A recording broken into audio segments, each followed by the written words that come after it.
My name is Christy. I am currently 31 years old and working remotely from my parents' house, where I perform my daily duties. I do not have a boyfriend at the moment, and my family consists of my parents and my brother, who got married last year. For a long time, I believed that my brother and his new wife, Jana, were living happily. However, recently Jana has started visiting our house frequently. For her, this house is her in-laws, and I initially thought she might be nervous about how to interact during her first visit. However, she seemed very relaxed and showed no signs of nervousness. On the other hand, I am always captivated by Jana's beauty and her confident demeanor, which makes me feel nervous. Jana treats me like her own sister, speaking openly and directly without hesitation. One day she asked me, "Christy, I heard you don't have a boyfriend. Why don't you have a partner? Are you uncomfortable around men?" I responded, "It's not like that, but I'm busy with work and don't have many opportunities to meet people. Because I work remotely, my chances to meet men are very limited, and I do not have time to participate in mixers or use matchmaking services." After hearing my reply, Jana nodded thoughtfully and said, "The lack of opportunities is a big problem. If an appropriate person appears, I would like to offer advice on makeup and fashion to enhance your charm." Jana cares for me as if she were my real sister, showing a willingness to support and encourage changes in my life. I am always deeply grateful for her warm consideration and supportive words. First, it's important to break away from your current plain style and practice going out, improving your makeup and fashion sense when you have a chance to meet an attractive man. "Christy, you first need to possess the basic elements that make people like you," Jana suggested. "Ah," I sighed deeply. Her mention of the basics of being liked specifically refers to the style of my appearance. During remote work, I often use a bandana to keep my bangs in place for better concentration, and since I spend a lot of time at home, I rarely wear makeup. I just focus on moisturizing. As there is little need for me to go out, I usually wear comfortable loungewear at home. It's unimaginable for me to go out in this style. Therefore, since Jana only sees me at home, there might be a misunderstanding about how I appear when I go out. In reality, at my brother's wedding and other official family gatherings, I have always made sure to wear appropriate makeup and clothing. However, it seems that Jana has completely forgotten about these efforts of mine. "Let's start by checking out your closet," Christy Jana exclaimed. She then entered my room without hesitation and began thoroughly inspecting my closet. I hesitated for a moment about stopping her, but feeling that her actions were all well-intentioned, I ultimately decided to just observe. I don't own many clothes, but I am selective about my purchases, ensuring they fit my style. My favorite brand of clothing is neatly stored in my closet, which surprised Jana when she saw how organized it was. "Wow. I didn't expect you to have such nice clothes. Oh, and your makeup items are top-notch too. I thought these clothes from this brand were too expensive for me." As she spoke, Jana picked up each piece of clothing and opened my makeup case, exploring my room as per her interest. After about an hour, feeling that she might be overdoing it, I decided to speak up. "Jana, it's about time." She snapped back to reality at my words and said, "Oh, I got carried away looking through your clothes and makeup. I've checked everything, and it seems there's no need to buy anything new. I even took out all the winter clothes, and they are fine. Maybe you just bought the recommended makeup items without understanding them." Seeing the winter clothes scattered about, which should have been neatly stored, I sighed internally. I was a bit disappointed that Jana had no intention of tidying up, but I did not mention it. No, I choose my makeup products myself. My skin is sensitive, so I have tried various items over and over and have narrowed it down to the current items. I quietly explained. "Really? But with such high-quality makeup at your disposal, it seems you don't often go out and hence don't use makeup much, do you?" Jana pointed out. "Yes, honestly, I hardly ever put on makeup unless there's a special occasion. I only apply it when it's truly necessary," I replied. Jana seemed unsatisfied and declared strongly, "That won't do. Okay, next time I see you, I'll teach you some makeup techniques." As Jana went through my closet, dusk fell, and she finally decided to head home. I couldn't quite understand why she visited our house so often. Perhaps things weren't going well with my brother. Considering this possibility, it puzzled me deeply why she would come to our house if her relationship with my brother was indeed deteriorating. I tried to grasp Jana's intentions, but I couldn't find an answer, tilting my head in confusion. My parents warmly welcomed her frequent visits and treated her like a member of the family. This was in stark contrast to my own reaction. I couldn't hide my bewilderment. "Isn't it nice for Christy to have a big sister? We're looking forward to Jana giving you makeup lessons next time. But it's not good for Christy to rely too much on Jana," my parents said, and I nodded in agreement, but I harbored mixed feelings inside. In truth, I have never actively sought makeup advice from Jana. My life is incredibly busy right now, and I don't have the luxury to prioritize romance, handling all my makeup needs by myself. Jana's offer to teach me makeup techniques was not at my request but sprang from her own sudden idea. From past experiences, I often find myself swept up in Jana's unpredictable ideas, and while my parents interpret this as her being kind to me, I honestly wish she would refrain from repeatedly intruding into my private space, as I want to focus on my work from home. Yet, I can't outright reject her because her actions are well-intentioned, and it's difficult to raise this issue with my parents, who are welcoming toward her. With these heavy thoughts, I returned to my room. As I neatly folded and put away the winter clothes that Jana had scattered, a realization struck me. "Wait, where is my favorite sweater?" I muttered to myself. A particularly cherished sweater was missing. I had no memory of discarding that sweater. Whenever I bought new clothes, I responsibly disposed of the ones I no longer needed, so I always had a perfect understanding of what was in my closet. As far as I remember, I had never parted with that favorite piece of winter clothing. In fact, it was purchased just last year and still looked nearly new. Therefore, I had stored my clothes properly in the closet.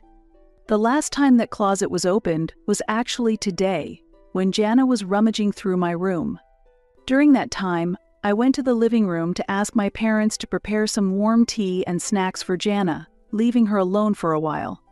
Since I saw her bringing her bag into my room, if she had hidden something in it, there would be a reasonable explanation for her actions. However, suddenly accusing Jana of stealing my clothes might not be believed by others. I myself don't have solid evidence that she actually took the clothes, so there's nothing I can do. While I was almost resigned to helplessly accept the situation, I decided to take precautions to avoid the same scenario in the future. Anticipating her next visit, I purchased a security item. A month later, as expected, Jana visited my home and cheerfully declared, "Today, I'm holding a makeup class." She went straight to my room, began looking through my closet, and picked up a bag containing my cherished makeup tools. Next, she sat me down on the carpet in the room and began the makeup class using various cosmetics she brought. Since I had no plans to go out today after the makeup was done, I headed to the washroom to remove it. During that time, Jana told me, "I'm done here, so I'm going to leave," and started preparing to leave the room. I called out to her, "I've prepared some tea and snacks in the living room. Please eat some before you go," and confirmed that she actually left before heading to my computer. This was because I had previously installed a hidden camera in my room to prevent the same kind of situation from happening again. I turned on my computer and began checking the footage from when I was away. The video showed Jana taking makeup items from the closet and discreetly placing several items into her bag. It seemed she thought that even if she stole some nail polishes I rarely use, I wouldn't notice immediately. Watching this, I sighed in dismay and disbelief. I transferred the captured footage to my smartphone for further evidence and storage, then headed to the living room to explain what had happened to the rest of my family. Coincidentally, my brother was in the living room when I arrived, and he approached me as soon as he saw me. Our parents were out that day and not at home. Ah, Christy, it's been a while. I heard you got a makeup lesson from Jana today? Please stop relying on her. You're the reason she feels compelled to come here, my brother said. I was surprised and responded, What? I don't recall ever asking Jana for help, and I know her visits aren't at my request, unable to hide my confusion. I had just discovered that makeup items were stolen, and my anger towards Jana was rising. Yet my irritation only grew as my brother spoke as if I had been begging Jana to come. Bro, I never asked Jana to come here. The makeup lesson was her own idea, I countered. He snapped back, What are you talking about? Jana has been trying hard to help you get yourself together because you're a mess. Me, a mess. I was increasingly confused and just stood there. Then, my brother snorted coldly. I heard from our parents. All you do is play on your computer at home every day. Jana is worried about you. She told me your closet is full of expensive clothes, and you have plenty of good makeup, despite being a NEET. Where do you get so much money? You must be siphoning off our parents. We can't leave this to you anymore. That's why we're taking over the household. This was shocking news to me. My brother seemed to conclude that I was a NEET based solely on the fact that I use a computer at home. However, that's not the truth at all.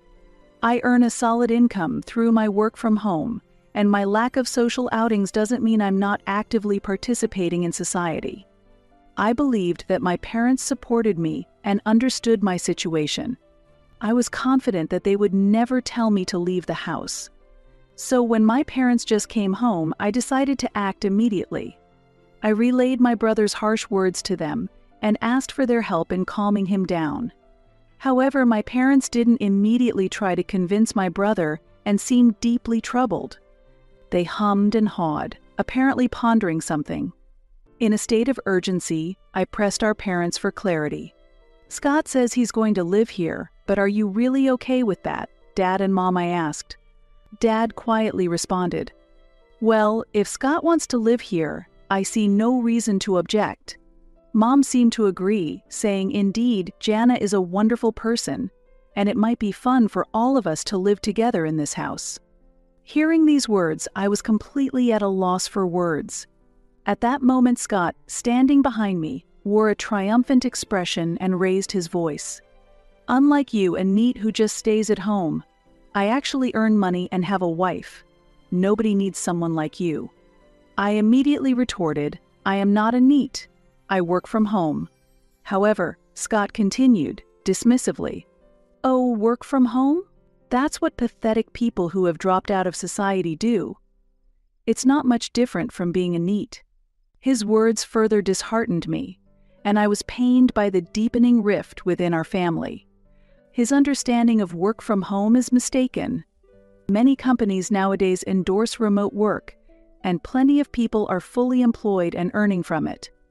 While I am not directly employed by a company, that does not diminish my value. Still, being looked down upon as a NEET by my brother is unpleasant. All right, the NEET who works from home, pack your stuff and leave, he said. In this situation, both Dad and Mom looked at me and Scott alternately, saying things like, what to do and we shouldn't interfere anymore, showing their reluctance. It's truly a disheartening situation. Perhaps everyone is charmed by Jana's good nature. Maybe Jana and Scott have talked about how fun it would be to spend more time together if they have children in the future. Compared to me, who doesn't have a partner, the married Scott is more likely to provide our parents with grandchildren. If it comes down to choosing between grandchildren and me, our parents would choose grandchildren. I can't be sure of our parents' true feelings, but it was clear that there was no place for me in this house. Yet, I shed no tears. In the current situation, it's clear that I am at an advantage. Understood. I'll take the furniture and appliances with me, I said, and Scott looked surprised. Jana reacted the same as Scott. How did a NEET like you afford furniture and appliances? Scott asked.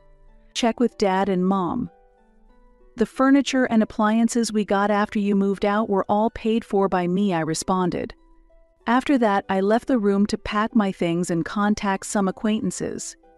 Once I had left, Scott immediately asked our parents, "Can you believe that such a NEET managed to get all that furniture and appliances?" It seemed our parents hadn't grasped the entire situation yet, and with a smile they said, "If Christy is called a NEET, then since you are earning more, Scott, we can buy new furniture and appliances if hers are gone, right?" They also mentioned, "I do want a new massage chair, but Christy called it a waste and opposed buying it."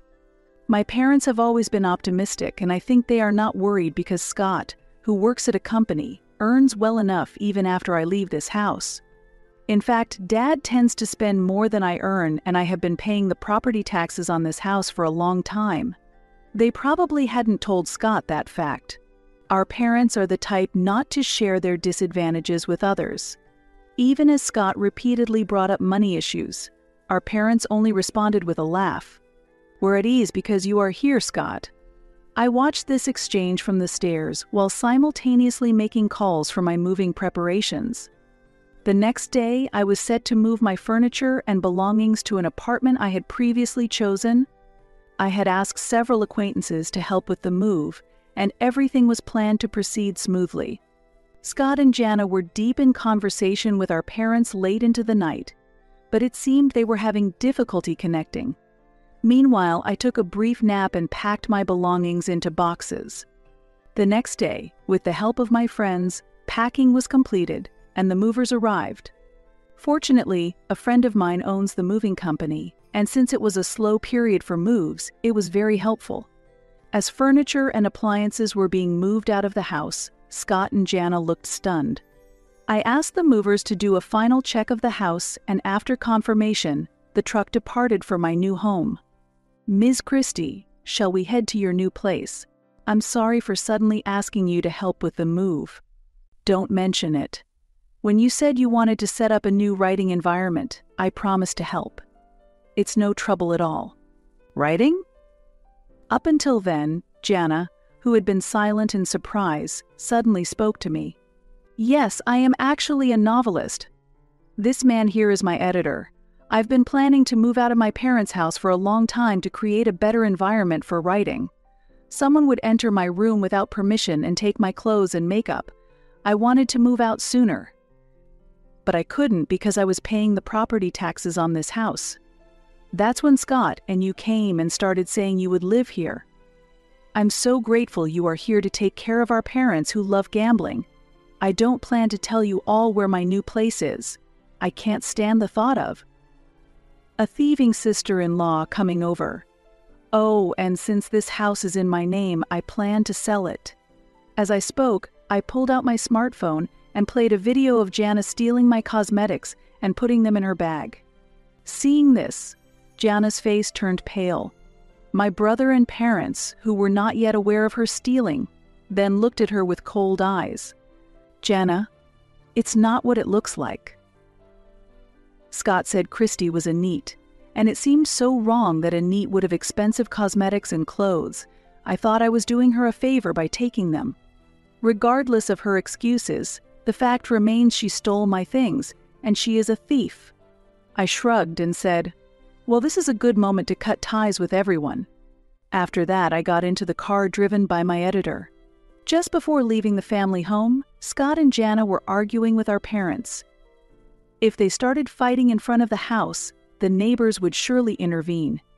I blocked all their numbers on my smartphone to ensure I wouldn't be involved anymore. Months later, during a book signing event, a gaunt Jana showed up with the clothes and nail polish she had stolen from me. "I'm sorry." "I need help," she said. But I responded, "I'm sorry, but I don't know someone like you." Without taking back the clothes or nail polish, I left the scene. According to acquaintances, after the house was sold, my parents' brother and Jana started living together. However, my parents continued their wasteful spending just as they did when I was around.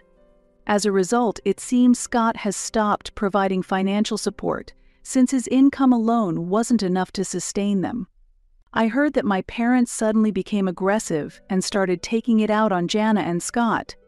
Jana also started working to support their living, and she is so busy that she hardly has any time to rest, making the idea of having children unthinkable.